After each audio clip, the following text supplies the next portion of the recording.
Good morning, everyone.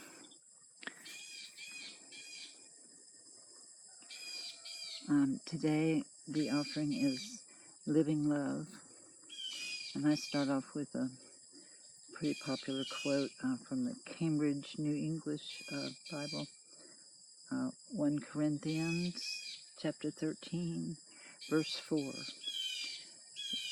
Um, Love is patient, love is kind, and envies no one.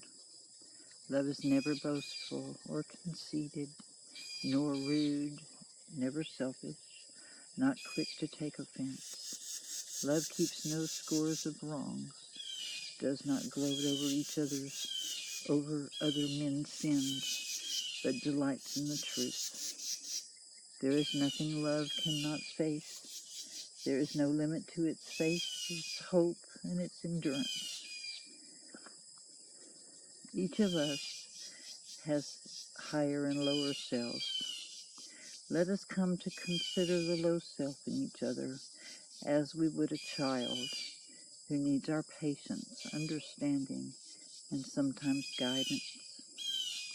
When darkness or negativity manifests in the other, let's meet it with love, attuned to understanding their needs. If one cannot affect a positive influence, then silence, a gentle quiet that refuses to react to the negative, avoids injury to everyone. Two negatives is just double futility.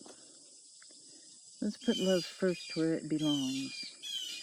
And when it is stormy for another, let us persevere and accept a challenge to remain firm, using cheerfulness, humor, whatever works, for the sake of all.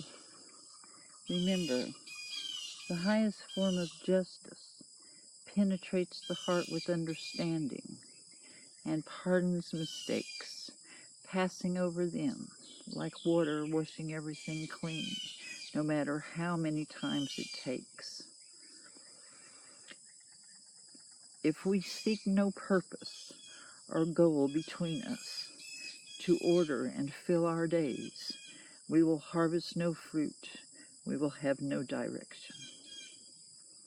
Love first and foremost. Leave no room or opportunity for negative stumbling blocks.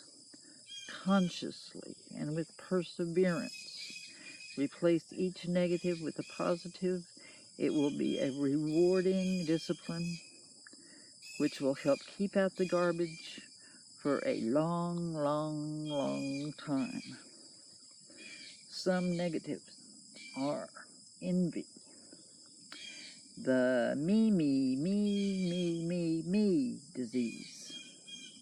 Lucifer took this fall, forgetting that we're all in this together.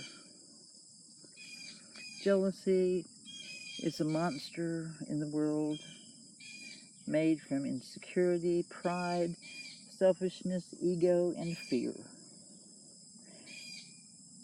When love is jealous, or when others are jealous, they are to be treated just like they are physically really, really sick. So make them feel wanted and make them feel safe. Being jealous is hell.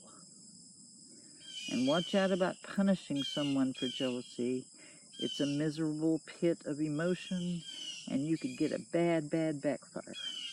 Love is not in jealousy. Jealousy has no part of love. Fear. We fear the unknown. We fear fear.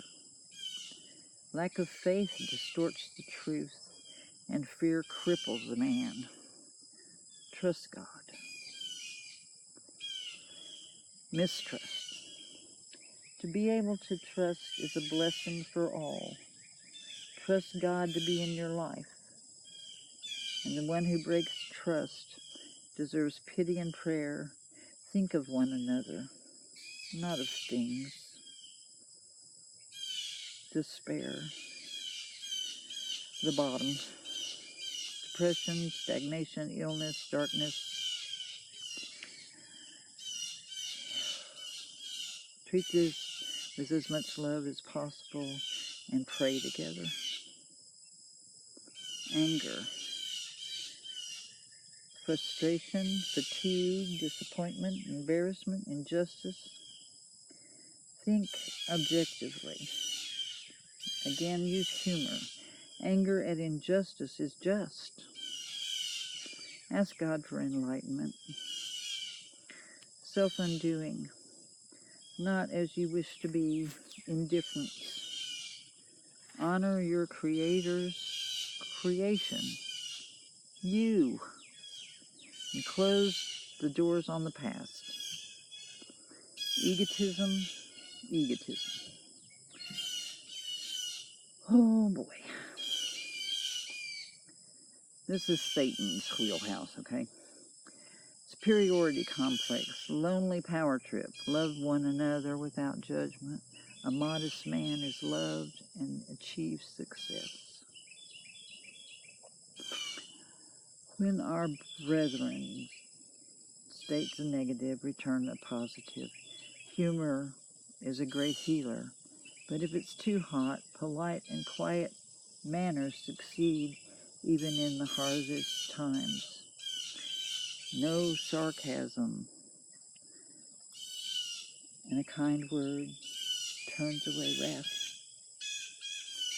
I'm going to stop here for 1 second and tell you that once I was on my back on the floor with hands around my neck, and I simply said, "Forgive him, Father, for he knows not what he does."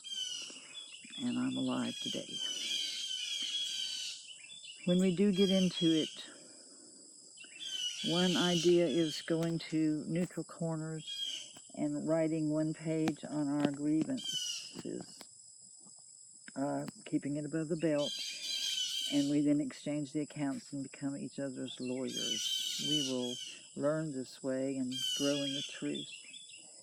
Emotions do not allow the objective penetration necessary for finding solutions.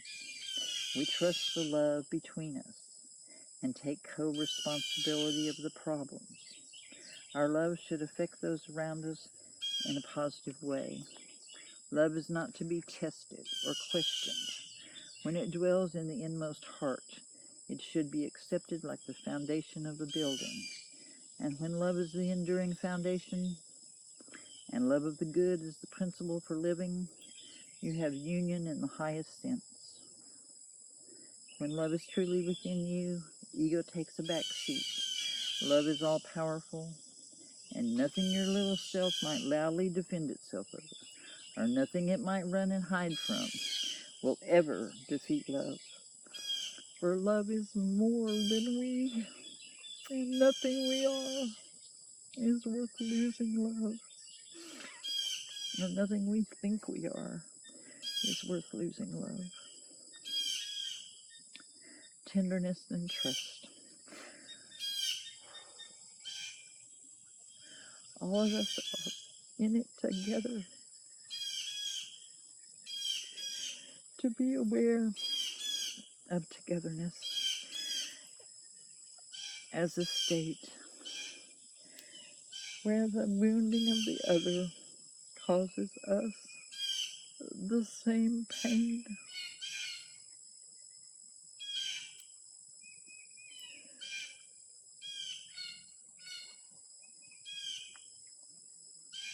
Let us listen to one another and vow that between us there can be nothing but truth, manifesting gently, touching us and teaching us.